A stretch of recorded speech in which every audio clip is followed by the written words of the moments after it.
जी जनाब वालिदैन तवज्जो कर लवो, ध्यान कर लवो, गल्लां होणगियां जे स्टार्ट। जो तुहाडा बच्चा बेटा तुहाडा 10 साल का हो जाए ना तो उन्होंने अपने बाप के हवाले कर दवो और औरतों की महफल दे विच उन्होंने अलग कर दो।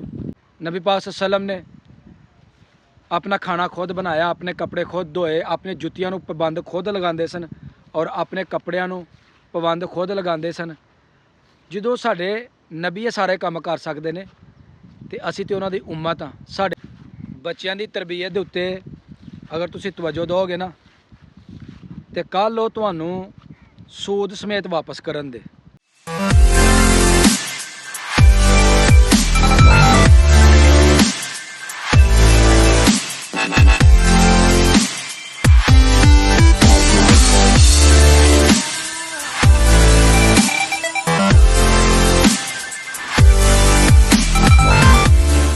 अस्सलामुअलैकुम, welcome to my new vlog. मैं जी तुहाडा दोस्त सुल्तान शेख पंजाब के खूबसूरत संती शहर सियालकोट तो और पिंड पूरब कलेर और तुसी वेखण दे हो मेरा यूट्यूब चैनल अपना पंजाबी व्लॉग।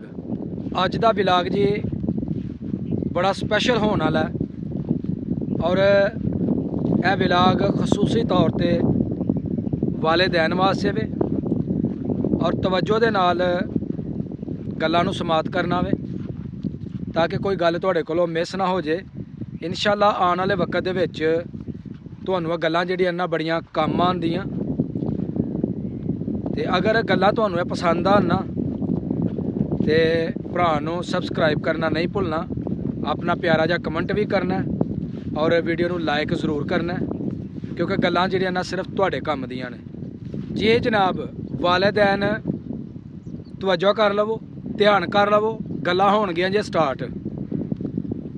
जो तुहाडा बच्चा बेटा तुहाडा 10 साल का हो जाए ना तो उन्होंने अपने बाप के हवाले कर दवो और औरतों की महफल दे विच उन्होंने अलग कर दो। अपने बच्चे नूं तुसां अपनी गड्डी का टायर चेंज करना सिखाना है। बच्चे अपने नूं मार्केट दे विच नाल लैके जाना है ते नाल नाल उन्होंने समझांदिया जाना है कि चीज़ां नूं किस तरह खरीदी दा। बच्चा जो 10 साल का हो गया ना तो उस बच्चे को पता होना चाहिए कि आलू प्याज का रेट की है, केड़ा मकैनिक चंगा है, महल्ले च केड़ा दुकानदार अच्छा है और उसका रवैया कैसा है, महल्ले में केड़ा घर कित्थे वे, यह सारिया गल्लां दा बच्चे को पता होना चाहिए।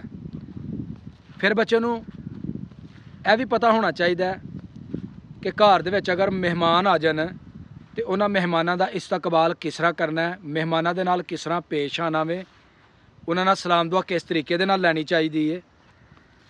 बच्चे को अपने कपड़े खुद इस्त्री करने आने चाहिए ने ताकि वक़्त आने दे उत्ते जरूरत पैन दे उत्ते वो अपने कपड़े अपना काम खुद करने के काबिल होए। बच्चे को अपना बिस्तर लगाना खुद आना चाहिए, अपने बिस्तर को साफ करने का सलीका खुद आना चाहिए और बच्चे को जरूरत दे टाइम खाना गर्म करने का पता होना चाहिए कि खाना किस तरीके मैं गर्म करना वे। और यह जिम्मेदारियां खसूसन वालिद दियां ने कि वालिद जिहड़ा अपने बेटे को सारिया चीज़ां सिखाए ताकि वह बच्चा इतमाद वाला पैदा हो सके, बच्चे के अंदर एक बेहतरीन खूबी जी पैदा हो सके और एहसास पैदा हो सके कि जिस तरह साडे घरां दे विच औरतां काम करदियां ने ना, असी भी उन्हां हार आ, असी भी इंसान आ। यह काम कीतिया साडी शान दे विच कोई कमी नहीं आनी क्योंकि साडे नबी ने यह सारे काम खुद कीते ने। साडे नबी ने घर च झाड़ू खुद दिता है, साडे पैगंबर ने नबी पाक सल्लम ने अपना खाना खुद बनाया, अपने कपड़े खुद धोए, अपनी जुत्तियां नूं पाबंद खुद लगाते सन और अपने कपड़ियां नूं पाबंद खुद लगाते सन।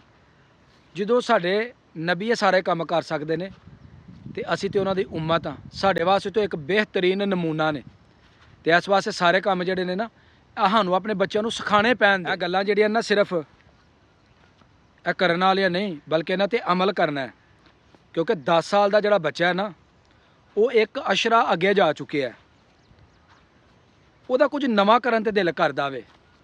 इस वास्ते इत्थे सिर्फ ਮਾਂ ਪਿਓ ਦਾ ਲਾਡ ਪਿਆਰ ਜਿਹੜਾ ਨਾ ਇਹ ਕੰਮ ਨਹੀਂ ਆਏਗਾ। ਆਪਣੇ ਬੱਚਿਆਂ ਨੂੰ ਪੂਰੀ ਤਵੱਜੋ ਦੇਵੋ। ਆਪਣੇ ਬੱਚਿਆਂ ਨੂੰ ਔਰਤਾਂ ਦੀ ਮਹਿਫਲ ਦੇ ਵਿੱਚ ਕਦੀ ਨਾ ਜਾਣ ਦੇਵੋ, ਬਲਕਿ ਉਹਦੀਆਂ ਦਿਲਚਸਪੀਆਂ ਐਸੇ ਕੰਮਾਂ ਦੇ ਵਿੱਚ ਕਰ ਦੇਵੋ ਕਿ ਬੱਚਾ ਤੁਹਾਡਾ ਜਿਹੜਾ ਹੈ ਨਾ ਉਹ ਕੋਈ ਨਈ ਚੀਜ਼ ਦੀ ਤਲਾਸ਼ ਦੇ ਵਿੱਚ ਰਵੇ, ਉਹ ਮਸਰੂਫ ਰਵੇ। ਔਰਤਾਂ ਦੀ ਮਹਿਫਲ 'ਚ ਨਹੀਂ ਬਹਿਣ ਦੇਣਾ ਤੇ ਗੰਦਿਆਂ ਦੋਸਤਾਂ ਦੀ ਮਹਿਫਲ ਦੇ ਵਿੱਚ ਨਹੀਂ ਬਹਿਣ ਦੇਣਾ। ਆਪਣੇ ਬੱਚਿਆਂ ਨੂੰ ਸਮਝਾਉਣਾ ਹੈ ਕਿ ਬੇਟਾ ਇਹ ਮਹਿਫਲ ਤੇਰੇ ਵਾਸਤੇ ਅੱਛੀ ਹੈ ਤੇ ਇਹ ਮਹਿਫਲ ਤੇਰੇ ਵਾਸਤੇ ਭੈੜੀ ਹੈ, ਤਾਂ ਕਿ ਤੁਹਾਡਾ ਬੱਚਾ ਜ਼ਿੰਦਗੀ ਦੇ ਇਸ ਪ੍ਰਵਾਨ ਚੜ੍ਹਦੇ ਦੌਰ ਦੇ ਵਿੱਚ ਬੇਰਾਰਵੀ ਦਾ ਸ਼ਿਕਾਰ ਨਾ ਹੋਏ। ਬੱਚੇ ਨੂੰ ਕਿਸੇ ਤਰ੍ਹਾਂ ਦੀ ਜਿਹੜੀ ਪਰੇਸ਼ਾਨੀ ਹੈ ਉਹ ਨਾ ਆਏ। ਬੱਚਿਆਂ ਦੀ ਤਰਬੀਅਤ ਦੇ ਉੱਤੇ ਅਗਰ ਤੁਸੀਂ ਤਵੱਜੋ ਦਿਓਗੇ ਨਾ ਤੇ ਕੱਲ੍ਹ ਉਹ ਤੁਹਾਨੂੰ ਸੂਦ ਸਮੇਤ ਵਾਪਸ ਕਰਨ ਦੇ। ਸਿਰਫ ਬੱਚਿਆਂ ਦੇ ਖਾਣ ਪੀਣ ਦੇ ਉੱਤੇ ਤਵੱਜੋ ਨਾ ਦੇਵੋ ਕਿ ਕੱਲ੍ਹ ਨੂੰ ਉਹ ਸਿਰਫ ਚੀਖਣਾ ਚਲਾਉਣਾ ਸ਼ੁਰੂ ਕਰ ਦੇਣ ਕਿ ਤੁਸੀਂ ਸਾਡੇ ਵਾਸਤੇ ਕੀ ਕੀਤਾ ਹੈ। ਸਿਰਫ ਪੜ੍ਹਾਇਆ ਲਿਖਾਇਆ ਜੇ ਸਾਨੂੰ। ਆਪਣੇ ਬੱਚਿਆਂ ਵਾਸਤੇ ਭਰਪੂਰ ਕੋਸ਼ਿਸ਼ ਕਰੋ। ਆਪਣੀਆਂ ਨੀਂਦਾਂ ਜਿਹੜੀਆਂ ਨਾ ਉਹਨਾਂ ਵਾਸਤੇ ਕੁਰਬਾਨ ਕਰੋ। ਮੈਨੂੰ ਪਤਾ ਹੈ ਕਿ ਇਹ ਕੰਮ ਕਰਨਾ ਇੰਨਾ ਆਸਾਨ ਨਹੀਂ, ਬੜਾ ਮੁਸ਼ਕਲ ਕੰਮ ਹੈ, ਲੇਕਿਨ ਇਹ ਕੰਮ ਕਰਨਾ ਹੈ। ਅਗਰ ਅੱਲਾ ਨੇ ਤੁਹਾਨੂੰ ਔਲਾਦ ਦੀ ਨਿਮਤ ਦਿੱਤੀ ਹੈ ਨਾ ਔਰ ਤੁਹਾਨੂੰ ਵਾਲਿदैन ਦੇ ਰੁਤਬੇ ਦੇ ਉੱਤੇ ਫਾਇਜ਼ ਕੀਤਾ ਹੈ ਤੇ ਫਿਰ ਜਾਨ ਨਹੀਂ ਛਡਾਣੀ, ਆਪਣੇ ਇਸ ਅਹੁਦੇ ਦਾ ਪਾਸ ਰੱਖਣਾ ਹੈ। ਅਗਰ ਤੁਸੀਂ ਅੱਜ ਆਪਣੀ ਔਲਾਦ ਦੀ ਅੱਛੀ ਤਰਬੀਅਤ ਕਰੋਗੇ ਨਾ ਤੇ ਕੱਲ੍ਹ ਨੂੰ ਤੁਹਾਡਾ ਸਿਰ ਫਖਰ ਨਾਲ ਬੁਲੰਦ ਹੋਏਗਾ। ਤੁਹਾਡੀ ਔਲਾਦ ਤੁਹਾਡੀ ਅੱਖਾਂ ਦੀ ਠੰਡਕ ਹੋਏਗੀ ਔਰ ਤੁਹਾਡੀ ਇੱਜ਼ਤ ਨੂੰ ਵੀ ਚਾਰ ਚੰਨ ਲੱਗਣ ਦੇ। ਇਸ ਵਾਸਤੇ ਆਪਣੇ ਬੱਚਿਆਂ ਦੇ ਉੱਪਰ ਪੂਰੀ ਤਵੱਜੋ ਦੇਣੀ ਹੈ, ਆਪਣੇ ਬੱਚਿਆਂ ਦਾ ਪੂਰਾ ਖਿਆਲ ਰੱਖਣਾ ਹੈ। ਤੇ ਉਮੀਦ ਕਰਾਂਗਾ ਜੀ ਮੇਰੀ ਅੱਜ ਦੀਆਂ ਜਿਹੜੀਆਂ ਗੱਲਾਂ ਨੇ ਇਹ ਤੁਹਾਨੂੰ ਪਸੰਦ ਆਈਆਂ ਹੋਣਗੀਆਂ।